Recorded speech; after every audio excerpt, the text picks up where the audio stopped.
Aqui no Brasil, a gente tem um dia ainda de muitas repercussões e desdobramentos de fatos dos últimos dias, e especialmente em relação ao fato de ontem, que foi a aprovação do orçamento. A gente discutiu aqui no Bandeirantes Acontece, né, a possibilidade, a iminência de aprovação ontem à tarde. No começo da noite, o texto passou. Como você destacou, Zaidan, e muitos especialistas estão colocando um orçamento, uma peça ali fictícia, e que agora vai para promulgação. O Rafael Procopio está conosco, tem mais detalhes desse day after do orçamento, né, Rafael? Boa tarde para você. Oi, Cris. Oi, Zaidan. Excelente sexta-feira a vocês e a todos que estão com a gente. Resta agora somente a sanção por parte do presidente da República desta peça orçamentária da LOA, que prevê todos os gastos e arrecadação do governo para 2025. Resta apenas a assinatura do presidente Lula para ela efetivamente começar a valer. Trouxemos durante esta semana aqui na nossa programação todos os hits e toda a confusão envolvendo a aprovação deste orçamento para o ano. A situação foi um pouco, podemos dizer, engavetada, foi um pouco acelerada na madrugada, tarde e noite de quinta-feira, mas passou. O texto final foi protocolado durante a madrugada de quinta-feira e a votação na CMO, Comissão Mista de Orçamento, aconteceu entre o finalzinho da manhã e começo de tarde de ontem, e o texto realmente final foi aprovado pela sessão conjunta do Congresso já no finalzinho da tarde e começo da noite de quinta-feira. E agora, como eu disse, falta somente a assinatura do presidente da República. Essa peça, pessoal, recebeu mais de 7.000 emendas e principalmente a oposição bateu bastante nesse fato, dizendo que um texto com tantas páginas, mais de 2.000 páginas, não poderia ter sido protocolado durante a madrugada e votado horas depois, que seria impossível que todos os parlamentares tivessem noção exata do que aconteceu com essa peça orçamentária. Bom, vamos ao detalhamento de alguns pormenores deste orçamento para o ano. São 8,3 bilhões de reais para despesas previdenciárias, mais de 378 milhões para seguro-desemprego, 183 milhões para abono salarial e diversos outros pontos. Nos benefícios sociais, mais de 3.600 para o Vale Gás e 160 bilhões de reais para o Bolsa Família. No entanto, não há previsão total para o pagamento do programa PED Meia, orçado em cerca de 12 bilhões de reais. Na saúde, um orçamento total de 233 bilhões e 167 bilhões para a educação. Depois das polêmicas entre o Congresso e o STF pelas emendas parlamentares, 50 bilhões de reais serão destinados para os repasses individuais e de comissões dos senadores e deputados. O valor é menor do que o repasse do ano passado, 2024, quando foram destinados 53 bilhões de reais. Como um reforço para os parlamentares aprovarem a matéria nesta semana, o que aconteceu na quinta-feira, o governo federal irá destinar a cada deputado e senador 5 milhões de reais em emendas, que serão pagas através de verbas dos ministérios. O pagamento deve acontecer no mês de abril e, segundo interlocutores do governo, essa destinação vai cumprir todos os critérios de transparência e rastreabilidade, nessas emendas chamadas de emendas Panetone. Então, pessoal, só sintetizando, depois de quase 4 meses de atraso, o orçamento do ano saiu e agora só resta a assinatura do presidente da República, que pode fazer isso antes de iniciar essa viagem para a Ásia. Lembrando que ele embarca amanhã, tem agendas bilaterais tanto no Japão quanto no Vietnã.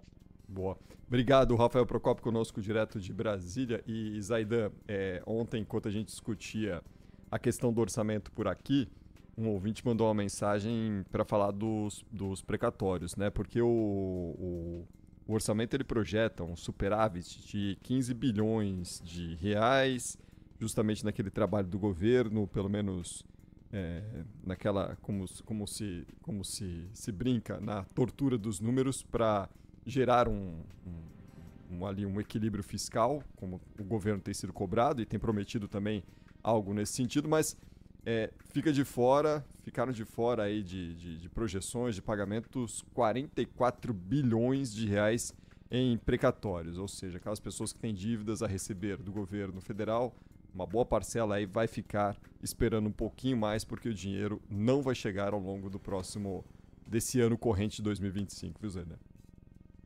É um dos mecanismos de opressão do Estado, né, sobre o cidadão. Muitas vezes são pessoas que precisam desesperadamente desse dinheiro, e não é que é um favor, é um presentinho, é um agrado. O Estado deve, o Estado tem de pagar.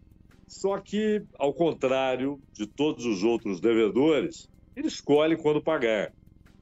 E é claro que essa história de 15 bilhões de reais de superávit é fantasia. Primeiro porque estamos falando de superávit primário.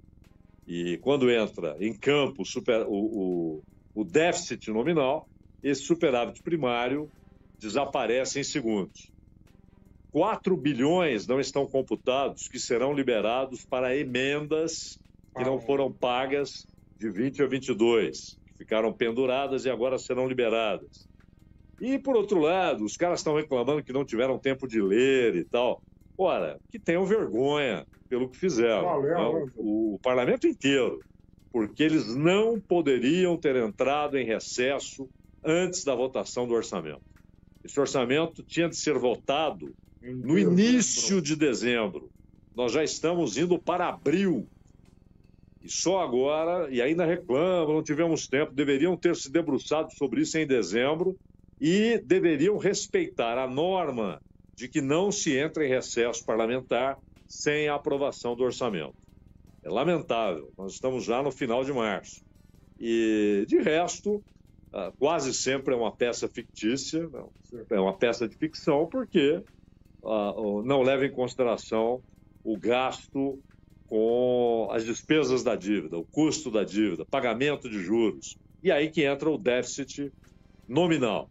O superávit primário, que não será de 15 bilhões, será menor, talvez nem seja superávit. Há, inclusive, cálculos que apontam para um déficit primário de 15 bilhões e não um superávit de 15. Isso sem considerar o déficit nominal. Então, é uma peça de ficção. Agora, o lamentável é que façam isso com tanto tempo de atraso, né, Pombé? Pois é. E por falar em impactos para o bolso do cidadão, né, o nosso bolso, lá no Supremo Tribunal Federal está em julgamento uma análise sobre limites para a dedução de pagamentos ou gastos com educação no imposto de renda, né? Esse julgamento está em plenário virtual, termina hoje à noite, às 11h59 da noite de hoje, esse julgamento, mas já há uma maioria formada pelos ministros do STF por validar a existência de limites para essa dedução. Pelas regras atuais, o limite máximo é de R$ 3.561,50. O tema está no plenário virtual. Esses limites foram questionados pelo Conselho Federal da Ordem dos Advogados do Brasil, que alegava violação de diversas garantias da Constituição, entre as quais o direito à educação, à dignidade de pessoa humana e também a proteção à família. O argumento principal da OAB é o de limitar as deduções das despesas educacionais no imposto de renda, o de que limitar essas deduções no imposto de renda seria cercear o direito à educação, uma vez que o próprio Estado admite não ser capaz de fornecer uma educação de qualidade a todos os cidadãos de forma direta. O relator nesta ação no Supremo Tribunal Federal, o ministro Luiz Fux, e no voto dele, ele rebateu a OAB, afirmando que derrubar os limites de dedução é que cercearia o direito à educação, uma vez que isso teria grande impacto sobre a arrecadação fiscal, reduzindo assim ainda mais a capacidade do Estado prover escolas públicas para quem não pode pagar pelo ensino particular. É uma discussão, Zaidan, é algo que é recorrente e vem de longe. O fato educação no Brasil é caro, muita gente recorre à educação privada porque o Estado não consegue garantir o ensino público de qualidade, às vezes nem mesmo o ensino público, porque às vezes faltam vagas. E do tamanho da nossa carga tributária, o tanto que a gente paga de imposto, é ínfimo essa dedução que existe hoje no imposto de renda cobrado aí mensalmente de todos os nossos cidadãos, né? Claro. E o argumento do Fux é pobre, porque ele faz uma avaliação como se o Supremo fosse uma assembleia de sábios. O que ele tem de dizer é se afronta ou não a Constituição. Ele diz que não, mas aí ele usa um argumento. Não, porque se não pagar, aí sim vai faltar. Não, isso não cabe ao Supremo. Essa discussão não é pertinente dentro do Supremo. O Supremo tem de discutir exclusivamente a constitucionalidade. Não é a opinião do Fux, se ele acha que deve, que não deve. É claro que o limite não é um absurdo. O que é um absurdo é a falta de retorno do imposto pago. E vejam que mesmo agora, com a elevação da faixa de isenção para R$ 5.000, isso só vai ter impacto em salários um pouco maiores. Além dos 5.000, é claro, que ficam na faixa de isenção, mas a redução do que será pago atinge uma faixa muito pequena. Depois disso, nada muda. Ou seja, depois disso, as pessoas continuarão sendo roubadas pela não correção da tabela estabelecida em 1996 pelo senhor Fernando Henrique Cardoso. Aquilo deu a partida para um roubo sistemático, sem necessidade exato, sem necessidade de assinatura, de nada. Não foi necessário decretar o roubo, simplesmente decretou-se a não correção da tabela do imposto de renda. Então, esse efeito parcial ele é nocivo, porque ele trata os cidadãos como desiguais, mas não no sentido de que você tem uma progressão do imposto, você tem regras diferentes. E o retorno, e a gente vê em São Paulo o que está acontecendo, né? Fechamento de cursos noturnos, né? De turmas porque o pessoal só estava lá à noite porque não tinha horário à tarde, agora vai ter. Não. Muita gente estuda à noite porque trabalha durante o dia. E o governo de São Paulo reduz a oferta do ensino noturno. Além de movimentos em vários estados para o início de um processo de privatização do ensino público, ainda que na parte administrativa, mas obviamente isso terá um ônus. Ninguém vai assumir a administração de uma escola por amor à arte, por amor à educação. É um negócio. E o investimento cada vez maior de grupos financeiros em educação. Por isso que eles gostam daquela ideia do voucher, né? Em vez de você ter ensino público, você tem o Estado pagando a escola, transferindo para a iniciativa privada.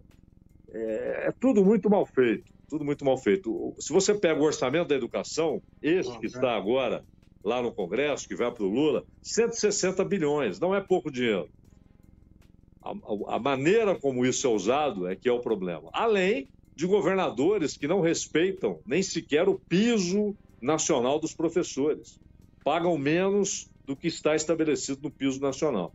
Então, são problemas diversos. Agora, o que se espera do Supremo é a resposta técnica. Não, isso não fere a Constituição. Perfeito, assunto encerrado. E não o Fux ficar pontificando a respeito de assuntos que não cabem ao Supremo. Aliás, sempre que tem essa discussão, né, Zaidan, sobre impactos de decisões do Supremo sobre contas públicas, sempre é levada em conta essa questão, né? Sempre a gente observa reuniões entre ministros, representantes do governo, o governo preocupado, porque o impacto, porque o impacto. E normalmente decisões como essas, que eventualmente geram um impacto fiscal, um impacto de despesas, ou seja ele retroativo ou para o futuro, isso sempre pesa na decisão dos ministros e sempre reverte algo que tende a não ser positivo para o cidadão. Seja na decisão final ou às vezes até mesmo rolando, né, o processo dentro do Supremo Tribunal Federal sem uma decisão definida. E a questão, como você destacou, de é constitucional ou não, sempre acaba em segundo plano. A gente leva outras variáveis, ou a gente observa os ministros levarem outras variáveis em consideração para tomar a decisão.